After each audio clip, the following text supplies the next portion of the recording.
नवरात्रि का 9वां दिन बहुत ही खास और पवित्र माना जाता है। इस दिन मां दुर्गा के 9वें स्वरूप मां सिद्धिदात्री की पूजा की जाती है। कहा जाता है कि जो भी सच्चे मन से इस दिन व्रत करता है और कथा सुनता है, उसकी हर मनोकामना पूरी होती है। शुरू करने से पहले एक जरूरी बात, अगर आप इस पावन कथा को बीच में छोड़कर चले जाते हैं तो ऐसा माना जाता है कि आप मां के आशीर्वाद से खुद को दूर कर लेते हैं और कहीं न कहीं ये एक छोटा सा पुण्य का अवसर खो देना भी हो सकता है। इसलिए आपसे हाथ जोड़कर विनती है, पूरी श्रद्धा और विश्वास के साथ इस कथा को अंत तक जरूर सुने पढ़ें, क्योंकि मां सिद्धिदात्री की यह कथा सिर्फ एक कहानी नहीं है, यह एक ऐसा दिव्य अनुभव है जो आपकी किस्मत बदल सकता है। अगर आप चाहते हैं कि मां सिद्धिदात्री की कृपा हमेशा आप पर बनी रहे तो वीडियो को लाइक जरूर करें और ऐसे ही सच्ची भक्ति और चमत्कारी कथाएं पाने के लिए चैनल को सब्सक्राइब करना बिल्कुल ना भूलें। बहुत समय पहले की बात है, एक छोटा सा गांव था, शांत, सुंदर और प्रकृति से घिरा हुआ। उस गांव में एक गरीब ब्राह्मण रहता था जिसका नाम था हरिदास। हरिदास बहुत ही सीधा साधा और ईमानदार इंसान था, लेकिन उसकी जिंदगी में बहुत दुख थे। घर में गरीबी इतनी थी कि कई बार खाना भी ठीक से नहीं मिल पाता था। उसकी पत्नी गोमती भी बहुत धर्मपरायण और सहनशील थी। दोनों पति पत्नी भगवान में बहुत विश्वास रखते थे, लेकिन एक दुख ऐसा था जो उन्हें अंदर ही अंदर तोड़ रहा था। उनकी कोई संतान नहीं थी।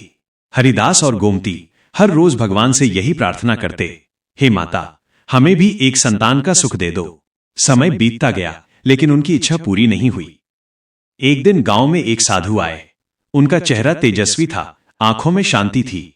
पूरा गांव उनका सम्मान करने लगा। हरिदास और गोमती भी उनके पास गए और अपने दुख सुनाए। साधु मुस्कुराए और बोले, तुम्हारे जीवन का दुख अब खत्म होने वाला है, लेकिन तुम्हें श्रद्धा और विश्वास के साथ मां सिद्धिदात्री का व्रत करना होगा। हरिदास ने हाथ जोड़कर पूछा, महाराज, हमें क्या करना होगा? साधु बोले, नवरात्रि के 9वें दिन मां सिद्धिदात्री का व्रत रखो, उनकी कथा सुनो और पूरी श्रद्धा से पूजा करो। मां प्रसन्न होंगी और तुम्हारी हर इच्छा पूरी करेंगी। ये सुनकर दोनों के दिल में एक नई उम्मीद जाग गई। नवरात्रि शुरू हुए। हरिदास और गोमती ने पूरे 9 दिन उपवास रखा। उन्होंने पूरी भक्ति से मां की पूजा की। जैसे जैसे दिन बीतते गए, उनका विश्वास और भी मजबूत होता गया। आखिरकार 9वां दिन आया। सुबह सुबह दोनों ने स्नान किया, घर को साफ किया और मां सिद्धिदात्री की सुंदर मूर्ति स्थापित की। फूल, धूप, दीप और प्रसाद से उन्होंने मां की पूजा शुरू की। गोमती की आंखों में आंसू थे। वो मन ही मन कह रही थी, मां, अब तो हमारी झोली भर दो।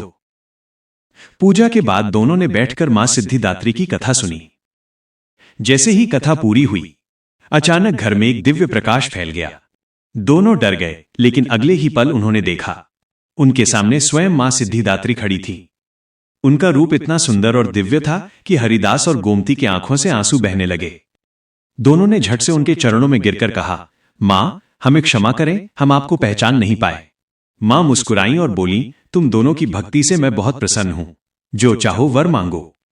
ये सुनकर हरिदास और गोमती की खुशी का ठिकाना नहीं रहा। लेकिन क्या उनकी मनोकामना पूरी हुई? मां ने उन्हें क्या वरदान दिया? यह जानने के लिए आपको पढ़ना होगा पाठ 2। मां सिद्धिदात्री के सामने खड़े हरिदास और गोमती के दिल की धड़कन तेज हो गई थी। आंखों में आंसू थे, लेकिन इस बार ये आंसू दुख के नहीं बल्कि खुशी और आशा के थे। मां ने फिर से प्यार भरी आवाज में कहा, बोलो पुत्र, क्या चाहते हो? हरिदास ने कांपती आवाज में कहा, मां, हमें कोई धन दौलत नहीं चाहिए, बस एक संतान का सुख दे दो, ताकि हमारा जीवन भी पूर्ण हो जाए। गोमती ने भी हाथ जोड़कर कहा, मां, हम आपके चरणों में हमेशा भक्ति करेंगे, बस हमारी झोली भर दो। मां सिद्धिदात्री मुस्कुराईं। उनका चेहरा करुणा से भरा हुआ था। उन्होंने अपना हाथ उठाया और आशीर्वाद देते हुए कहा, तुम्हारी भक्ति सच्ची है, इसलिए मैं तुम्हें एक सुंदर, गुणवान और भाग्यशाली पुत्र का वरदान देती हूं। जैसे ही मां ने यह कहा, पूरा घर एक बार फिर से दिव्य प्रकाश से भर गया और अगले ही पल मां वहां से अंतर्ध्यान हो गईं। हरिदास और गोमती कुछ देर तक वहीं खड़े रह गए। उन्हें समझ ही नहीं आ रहा था कि जो अभी हुआ वो सपना था या सच्चाई, लेकिन उनके दिल के अंदर एक अजीब सी शांति और विश्वास आ गया था। अब उन्हें पूरा भरोसा था, मां ने उनकी सुन ली है। समय बीतता गया। कुछ ही महीनों बाद गोमती के जीवन में वो खुशी आई जिसका वो सालों से इंतजार कर रही थी। वो गर्भवती थी। जब ये खबर पूरे गांव में फैली तो हर कोई खुश हो गया। लोग कहने लगे, देखो मां सिद्धिदात्री की महिमा, सच्चे मन से पूजा करो तो मां सबकी सुनती हैं। हरिदास और गोमती की खुशी का ठिकाना नहीं था। अब उनका हर दिन मां का धन्यवाद करते हुए गुजरता था। 9 महीने बाद गोमती ने एक सुंदर और स्वस्थ पुत्र को जन्म दिया। पूरा घर खुशियों से भर गया। ऐसा लग रहा था जैसे घर में खुद देवी का आशीर्वाद उतर आया हो। हरिदास ने उस बच्चे का नाम रखा शिवराम, क्योंकि वो मानता था कि ये बच्चा मां सिद्धिदात्री और भगवान शिव दोनों का आशीर्वाद है। शिवराम धीरे धीरे बड़ा होने लगा। वो बहुत ही तेज, समझदार और दयालु बच्चा था। छोटी सी उम्र में ही उसमें ऐसे गुण दिखने लगे थे जो उसे बाकी बच्चों से अलग बनाते थे। वो हमेशा सच बोलता, बड़ों का सम्मान करता और जरूरतमंदों की मदद करता। हरिदास और गोमती अपने बेटे को देखकर बहुत खुश होते और मन ही मन मां का धन्यवाद करते। लेकिन कहानी यहीं खत्म नहीं होती। जहां सुख होता है वहां कभी कभी परीक्षा भी आती है। एक दिन गांव में एक बड़ा संकट आ गया। सूखा पड़ गया। बारिश बिल्कुल नहीं हुई। खेत सूख गए, अनाज खत्म होने लगा और लोगों के पास खाने के लिए कुछ भी नहीं बचा। गांव के लोग परेशान हो गए। हरिदास का परिवार भी इस संकट से अछूता नहीं रहा। धीरे धीरे उनके घर में भी अनाज खत्म होने लगा। एक दिन ऐसा आया जब घर में सिर्फ एक वक्त का खाना बचा था। गोमती ने वो खाना अपने बेटे शिवराम के सामने रख दिया। लेकिन शिवराम ने खाना खाने से मना कर दिया। उसने कहा, मां, जब तक गांव के बाकी लोग भूखे हैं मैं कैसे खा सकता हूं। यह सुनकर हरिदास और गोमती हैरान रह गए। इतनी छोटी उम्र में इतना बड़ा विचार। शिवराम ने आगे कहा, पिताजी, हमें फिर से मां सिद्धिदात्री की शरण में जाना चाहिए। वही हमारी मदद करेंगी। हरिदास ने गहरी सांस ली। उसे अपने पुराने दिन याद आ गए। वो दिन जब मां ने उनकी झोली भर दी थी। गांव में पड़ा सूखा अब भयानक रूप ले चुका था। खेत पूरी तरह बंजर हो चुके थे, कुएं सूख गए थे और लोगों के चेहरों पर चिंता साफ दिखाई दे रही थी। हरिदास अपने छोटे से घर के बाहर बैठा था, गहरी सोच में डूबा हुआ। उसे समझ नहीं आ रहा था कि अपने परिवार और गांव वालों को इस संकट से कैसे बचाए। तभी उसका बेटे शिवराम उसके पास आया और बोला, पिताजी, आपने ही मुझे सिखाया है कि जब भी कोई परेशानी आए तो हमें भगवान का सहारा लेना चाहिए। फिर आप इतने परेशान क्यों हैं? हरिदास ने अपने बेटे की ओर देखा। उसे लगा जैसे कोई बड़ा ज्ञानी उससे बात कर रहा हो। उसने धीरे से कहा, बेटा, मैं भी यही सोच रहा हूं, लेकिन इस बार संकट बहुत बड़ा है। शिवराम मुस्कुराया और बोला, तो हमें और ज्यादा विश्वास रखना होगा पिताजी। मां सिद्धिदात्री हमारी जरूर मदद करेंगी। शिवराम की बातों ने हरिदास के मन में फिर से विश्वास जगा दिया। उसने तय किया कि वो एक बार फिर पूरी श्रद्धा और भक्ति से मां सिद्धिदात्री का व्रत करेगा। इस बार सिर्फ अपने लिए नहीं, बल्कि पूरे गांव के लिए। अगले ही दिन से हरिदास, गोमती और शिवराम ने मिलकर मां की पूजा शुरू कर दी। उन्होंने फिर से 9 दिन का व्रत रखा, लेकिन इस बार हालत पहले से ज्यादा कठिन थे। घर में खाने के लिए बहुत कम था, फिर भी उन्होंने अपना व्रत नहीं छोड़ा। कई बार ऐसा होता कि वे खुद भूखे रहते, लेकिन किसी जरूरतमंद को खाना दे देते। गांव के लोग ये देखकर हैरान थे। वे कहते, इतनी मुश्किल में भी ये लोग दूसरों की मदद कर रहे हैं। सच में इनकी भक्ति बहुत सच्ची है। दिन बीतते गए। हर दिन के साथ उनकी परीक्षा और कठिन होती गई, लेकिन उनका विश्वास कभी डगमगाया नहीं। आखिरकार 9वां दिन आया। वही दिन जब मां सिद्धिदात्री की विशेष पूजा की जाती है। इस बार पूजा पहले से भी ज्यादा भावुक थी। हरिदास, गोमती और शिवराम तीनों ने मिलकर मां के सामने दीप जलाया, फूल चढ़ाए और पूरे मन से प्रार्थना की। हरिदास की आंखों से आंसू बह रहे थे। वो कह रहा था, मां, इस बार मैं अपने लिए कुछ नहीं मांगता, बस पूरे गांव को इस संकट से बचा लो। गोमती ने भी हाथ जोड़कर कहा, मां, आपके बिना हम कुछ भी नहीं हैं। और शिवराम ने आंखें बंद करके कहा, मां, अगर मेरी भक्ति सच्ची है तो कृपा करके सबकी मदद करो। जैसे ही उनकी प्रार्थना पूरी हुई, अचानक आसमान में काले बादल छा गए। तेज हवा चलने लगी। गांव के लोग घरों से बाहर निकल आए। सबको कुछ अजीब सा महसूस हो रहा था। और फिर कुछ ही पलों में बारिश शुरू हो गई। पहले हल्की बूंदें, फिर तेज बारिश, और देखते ही देखते पूरा गांव पानी से भर गया। गांव के लोग खुशी से झूम उठे। वे चिल्लाने लगे, जय मां सिद्धिदात्री, जय मां। सूखे खेत फिर से हरे भरे होने लगे। कुओं में पानी भर गया। हर तरफ खुशहाली लौट आई। हरिदास, गोमती और शिवराम ये सब देखकर भावुक हो गए। उन्हें समझ आ गया कि यह सब मां सिद्धिदात्री की कृपा है। लेकिन तभी शिवराम को एक अजीब सा अनुभव हुआ। उसे लगा जैसे कोई उसे पुकार रहा है। उसने इधर उधर देखा और तभी उसके सामने एक दिव्य प्रकाश प्रकट हुआ। तेज बारिश के बीच जब पूरा गांव खुशियों में झूम रहा था, तभी छोटे से शिवराम के सामने वो दिव्य प्रकाश और भी तेज हो गया। उसकी आंखें उस प्रकाश पर टिक गईं। उसे लग रहा था जैसे कोई अदृश्य शक्ति उसे अपनी ओर बुला रही हो। हरिदास और गोमती भी उसके पास खड़े थे, लेकिन वो उस प्रकाश को ठीक से समझ नहीं पा रहे थे। शिवराम धीरे धीरे उस प्रकाश की ओर बढ़ने लगा। जैसे जैसे वो आगे बढ़ता गया, उसके मन में एक अजीब सी शांति उतरती गई। और तभी उस दिव्य प्रकाश के बीच से एक मधुर आवाज सुनाई दी, शिवराम। शिवराम ठिठक गया। उसने चारों ओर देखा, लेकिन वहां कोई दिखाई नहीं दे रहा था। फिर वही आवाज आई, डरो मत, मैं तुम्हारी मां सिद्धिदात्री हूं। ये सुनते ही शिवराम की आंखों में आंसू आ गए। वो तुरंत हाथ जोड़कर बोला, मां, क्या सच में आप हैं? प्रकाश और भी उज्जवल हो गया और उसी प्रकाश के भीतर मां सिद्धिदात्री का दिव्य स्वरूप प्रकट हुआ। उनका रूप पहले से भी अधिक तेजस्वी और सुंदर था। शिवराम उनके चरणों में गिर पड़ा।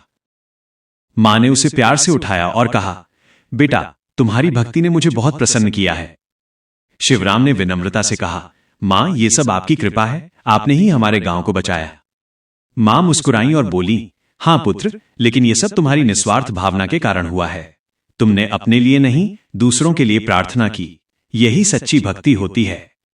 फिर मां ने गंभीर स्वर में कहा, शिवराम, अब समय आ गया है कि तुम अपने जीवन का असली उद्देश्य समझो। शिवराम ध्यान से सुनने लगा। मां बोली, तुम सिर्फ एक साधारण बालक नहीं हो, तुम मेरे आशीर्वाद से जन्मे हो और तुम्हारे अंदर विशेष शक्तियां हैं। यह सुनकर शिवराम चौंक गया। मां ने आगे कहा, तुम्हारा जन्म इस दुनिया में दूसरों की मदद करने के लिए हुआ है। तुम्हें हमेशा सच्चाई और धर्म के रास्ते पर चलना होगा। शिवराम ने सिर झुकाकर कहा, मां, मैं आपकी हर बात मानूंगा। मां ने अपना हाथ उसके सिर पर रखा और आशीर्वाद देते हुए कहा, मैं तुम्हें सिद्धियां और बुद्धि का वरदान देती हूं, लेकिन याद रखना, इन शक्तियों का उपयोग केवल अच्छे कार्यों के लिए करना। जैसे ही मां ने यह कहा, शिवराम के शरीर में एक अलग ही ऊर्जा का संचार होने लगा।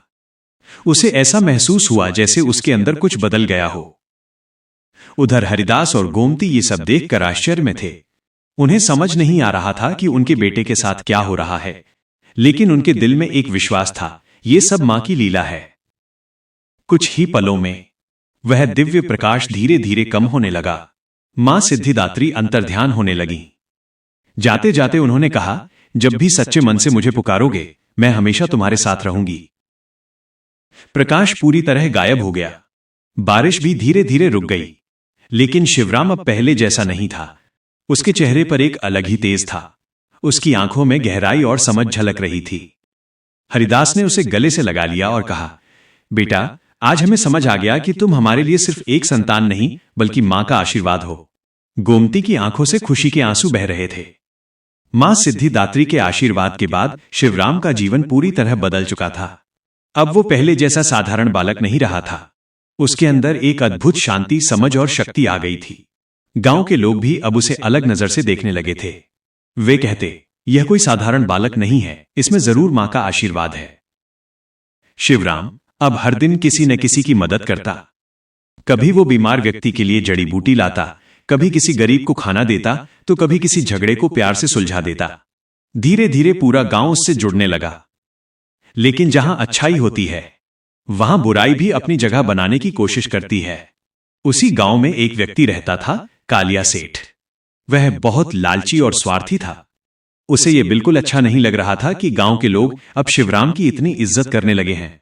उसके मन में जलन और ईर्ष्या भर गई। एक दिन कालिया सेठ ने सोचा, अगर मैंने कुछ नहीं किया तो ये लड़का पूरे गांव का नेता बन जाएगा। मुझे इसे रोकना होगा। उसने एक चाल चली।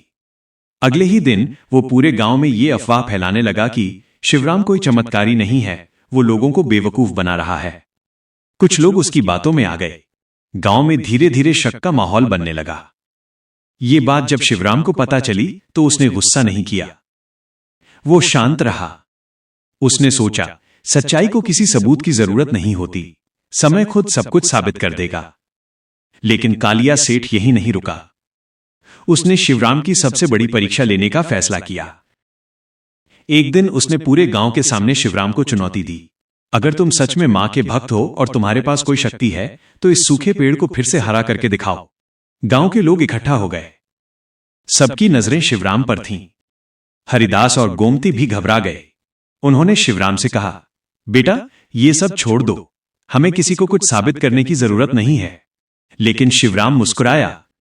उसने कहा, पिताजी अगर मेरे कारण मां की महिमा पर कोई सवाल उठे तो यह सही नहीं होगा। शिवराम उस सूखे पेड़ के पास गया। उसने आंखें बंद की और पूरे मन से मां सिद्धिदात्री को याद किया। उसकी प्रार्थना बहुत सच्ची थी। मां, अगर मेरी भक्ति में सच्चाई है तो कृपा करके इस पेड़ को जीवन दे दो ताकि लोगों का विश्वास बना रहे। कुछ पल के लिए सब शांत हो गया। गांव में एकदम सन्नाटा छा गया। सबकी सांसें थम गई। और तभी धीरे धीरे उस सूखे पेड़ की टहनियों में हरियाली आने लगी। सूखी डालियां फिर से जीवित हो उठीं। कुछ ही पलों में वो पेड़ पूरी तरह हरा भरा हो गया। ये देखकर पूरा गांव हैरान रह गया। लोग खुशी से चिल्लाने लगे, जय मां सिद्धिदात्री, जय शिवराम। कालिया सेठ के चेहरे का रंग उड़ गया। उसे अपनी गलती का एहसास हुआ। वो शिवराम के पास गया और उसके पैरों में गिरकर बोला, मुझे माफ कर दो, मैंने तुम्हें गलत समझा। शिवराम ने उसे उठाया और प्यार से कहा, किसी को माफ करना ही सच्ची भक्ति है। अगर हम दूसरों से नफरत करेंगे तो मां कभी खुश नहीं होंगी। उस दिन के बाद पूरे गांव में फिर से प्रेम और विश्वास का माहौल बन गया। अब हर कोई मां सिद्धिदात्री की भक्ति में लग गया। गांव में अब सब कुछ बदल चुका था। जहां पहले दुख, डर और कमी थी, अब वहां खुशियां, शांति और विश्वास था। हरिदास, गोमती और शिवराम का जीवन भी अब सुख और संतोष से भर गया था। लेकिन सबसे बड़ी बात यह थी कि अब पूरा गांव मां सिद्धिदात्री की भक्ति में लीन हो चुका था। हर साल नवरात्रि के 9वें दिन पूरे गांव में बड़े धूमधाम से पूजा होने लगी। सभी लोग मिलकर व्रत रखते, कथा सुनते और मां का गुणगान करते। शिवराम अब बड़ा हो चुका था, लेकिन उसके स्वभाव में वही सरलता और विनम्रता बनी रही।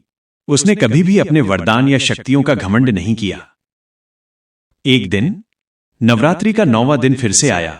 पूरे गांव में उत्सव का माहौल था। सब लोग एक साथ इकट्ठा हुए और मां सिद्धिदात्री की पूजा करने लगे। शिवराम भी अपने माता पिता के साथ बैठा था। उसने आंखें बंद की और मन ही मन मां को याद किया, मां, आपने हमें सब कुछ दिया, अब हमें बस इतना आशीर्वाद दीजिए कि हम हमेशा सच्चाई और भक्ति के रास्ते पर चलें। जैसे ही उसकी प्रार्थना पूरी हुई, एक बार फिर वही दिव्य प्रकाश प्रकट हुआ। इस बार पूरा गांव उस प्रकाश को देख रहा था। सब लोग आश्चर्य में पड़ गए। और फिर उस प्रकाश के बीच मां सिद्धिदात्री का दिव्य स्वरूप प्रकट हुआ। पूरा गांव उनके चरणों में झुक गया। सबके मुख से एक ही आवाज निकल रही थी, जय मां सिद्धिदात्री। मां ने सभी को आशीर्वाद दिया और कहा, तुम सबने सच्चे मन से मेरी भक्ति की है, इसलिए मैं तुमसे बहुत प्रसन्न हूं। फिर उन्होंने शिवराम की ओर देखा और मुस्कुराई, पुत्र, तुमने अपने जीवन का उद्देश्य पूरा किया है। तुमने लोगों को सच्ची भक्ति का रास्ता दिखाया है। शिवराम ने विनम्रता से कहा, मां, ये सब आपकी कृपा है, मैं तो बस आपका एक छोटा सा सेवक हूं। मां ने आगे कहा, याद रखो, सच्ची भक्ति वही है जिसमें कोई स्वार्थ न हो, जो दूसरों के लिए जीता है, वही मेरा सच्चा भक्त होता है। इसके बाद मां धीरे धीरे अंतर्ध्यान होने लगी। जाते जाते उन्होंने कहा, जब भी कोई सच्चे मन से मुझे पुकारेगा, मैं उसकी हर मनोकामना पूरी करूंगी। प्रकाश समाप्त हो गया, लेकिन मां के आशीर्वाद की अनुभूति हर किसी के दिल में बस गई। इस पूरी कथा से हमें यह सीख मिलती है, सच्ची भक्ति में कभी स्वार्थ नहीं होना चाहिए। भगवान हमेशा उन्हीं की मदद करते हैं जो दूसरों की मदद करते हैं। कठिन समय हमारी परीक्षा होती है, लेकिन विश्वास हमें जीत दिलाता है। मां सिद्धिदात्री अपने भक्तों की हर सच्ची इच्छा पूरी करती हैं। अब से हर साल उस गांव में नवरात्रि का 9वां दिन बहुत ही खास तरीके से मनाया जाने लगा। लोग दूर दूर से वहां आते और मां सिद्धिदात्री की इस चमत्कारी कथा को सुनते। अगर आपको मां सिद्धिदात्री की ये पावन व्रत कथा पसंद आई हो तो वीडियो को लाइक जरूर करें और ऐसे ही भक्ति से भरी कथाएं सुनने के लिए सब्सक्राइब करना बिल्कुल न भूलें। मां सिद्धिदात्री आप सभी की हर मनोकामना पूरी करें। जय माता दी।